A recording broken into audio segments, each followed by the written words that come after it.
please like, subscribe, and turn on the notifications so you can get notified of all the great content we have coming up. Be sure to follow me on Instagram as well. We have great content that we're putting out there weekly at Conway Barnett. When you're in the middle of fear, worry, and anxiety, it can feel like a storm. Overwhelming, like your world is just crashing in on you. Like every time you take a breath, you're forced back under. Like everything that could go wrong is going wrong. Or it's going to go wrong. Like you're fixing to lose everything. Like you're in a boat, in a storm, being tossed back and forth, being hit by waves, barely breathing, watching your stuff go overboard, just completely helpless, just at the mercy of the storm. Just hanging on until it's over, or until it's really over, until you're dead. You can't gain control of your thoughts. You can't gain control of your bearings.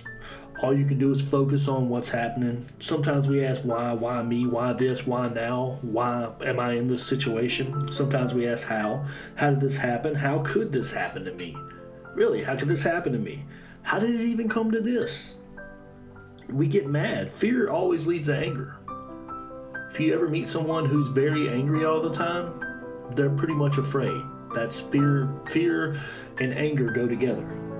And when your mind and your thoughts get to this place, our mind goes on repeat. We constantly keep looping, telling ourselves the situation is bad, everything is bad, there's no way out of this, there's no way to turn this around, it's just going to be bad.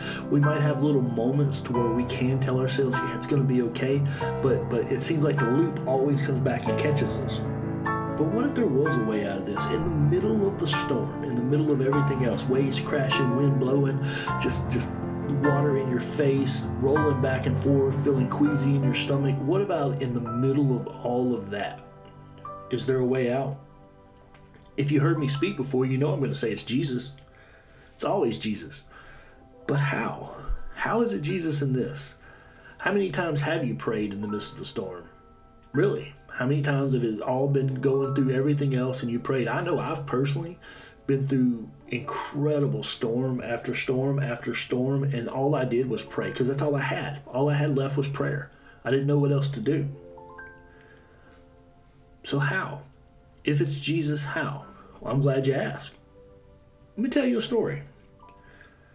And whether you're a Christian or not, just so you know, these principles are true. So if you're not a Christian, don't go anywhere. This is still going to help you out. This story that I'm fixing to read to you is in Mark 4, and it's going to be verses 35 through 41. On the same day when evening had come, he said to them, he being Jesus, let us cross over to the other side.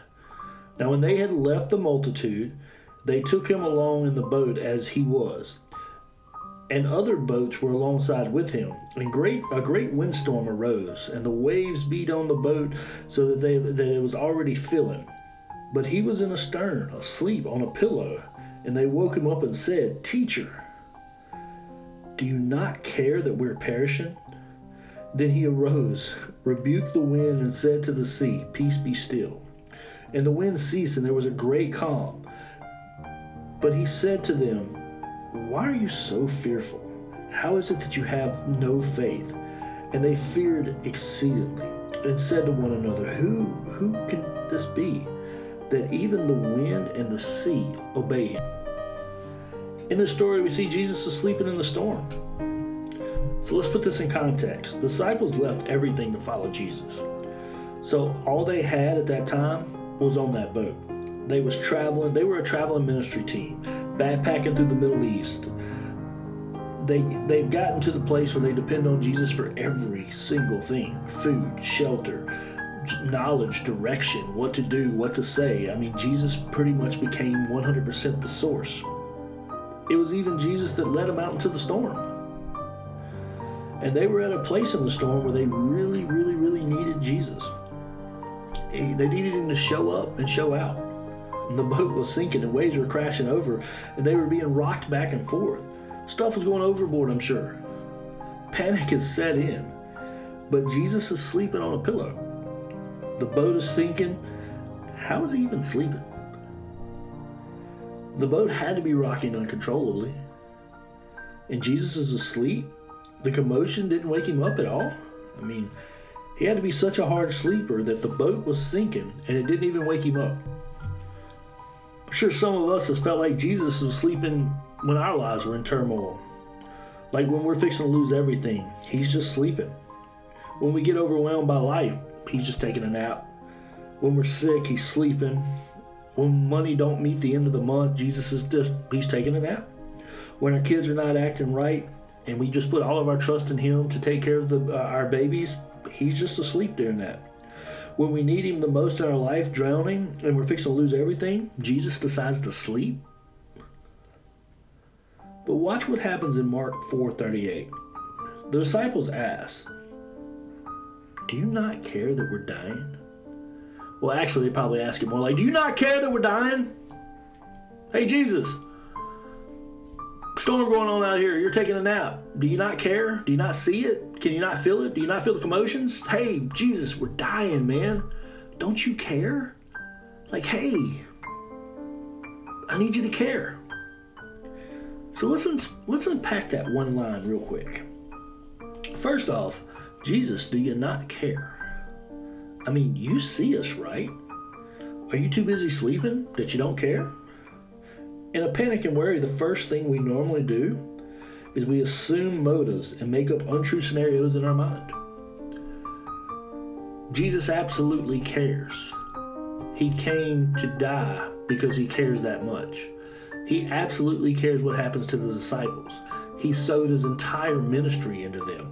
So the assumption of, "Do you not care?" was completely wrong. But because of fear and anxiety, we always make the wrong assumptions. Yes, Jesus absolutely cared. He cared so much that he was sleeping through it. We lose our tact. We lose our negotiation skills. We start attacking the people that we're asking to help us. Whenever you're going through a time when you really need help and people don't quite understand how to help you in your situation, they're just trying to accumulate some information to see if there's something they can assist you with. Because of your fear, your panic, your worry, your anxiety, it turns into anger, and we begin to attack the people that we need the most. We start saying stuff like, "You don't care about me. You don't understand. Why can't you be there for me? You couldn't possibly understand what I'm going through." We get mad at our friends and our allies. We even get mad that they got peace and we don't. Like, how could you sit there like that around me whenever you know what I'm going through? Jesus, how can you sleep when you know what we're going through? Do you not care that we're dying? See, let's talk about that. Do you not care that we are dying? We never know when our time is up. So we can never know if we're dying or not. But the disciples here was like, "Bro, it's over. We're done. There's no getting out of this one. We're dying. We signed up for this Jesus thing, and we did. We were all led out into the sea to die. We're dead. Instead of fishers of men, we're actually fish food." Jesus, he don't even care. He's sleeping. He's just going to sleep this thing out. Probably snoring, sawing logs, drool on his pillow, that little crust in the corner of his eye. I mean, he's sleeping in the middle of a storm where men are thinking they're fixing to die. You know that's probably a really, really good deep sleep. Could you imagine the quick meeting the disciples had before they went to go even wake up Jesus? You go wake him up. Nah, you go wake him up. Hey, Peter, go wake him up, man. Maybe not this time. Why don't we all go together to go wake him up? But nonetheless, they had to go wake him up. And I'm certain they didn't go in whispering, "Oh, Jesus, psst, Jesus. Hey, you don't care. We're dying. Are you not feeling the storm? It's getting kind of bad out here." Nah, man, they came in like a wrecking ball. "Jesus, you don't care that we're dying? Help! Jesus, wake up! Hey! Help!" Then something amazing happened. The Word wakes up and speaks. The Word, Jesus, speaks to the storm. He tells it what to do. And he turns and looks at his disciples and says, and I'm paraphrasing here, "Why are y'all asleep too? It's late. Aren't y'all tired? Why are y'all wasting the night being so afraid? Why did you waste so much of your time focusing on the storm before you even came and woke me up? I told y'all, I got y'all. Where's your faith at? Why didn't y'all speak to the storm and go back to bed? We got stuff to do tomorrow. You guys are going to need your sleep. Apply your energy to things that matter, not to things that waste your time. How is it you got no faith? How is it you have no faith? According to what part of the country you're from. We've all been through these storms at some stage in our life. Some worse than others. In storms where there was no real choice. All we could do is just hang on. We can focus on the storm, what's going on around us. We can do that. Build stories in our head, build out outcomes. We don't know what's going to happen. We don't know if it's good or bad, what's going to happen. Normally, if you're in panic, worry, and anxiety, and the storm and the outcomes you're building usually end up being negative. We can see the wind, feel the pressure. It's tangible. It really, sometimes pressure is so tangible in our life that it's real.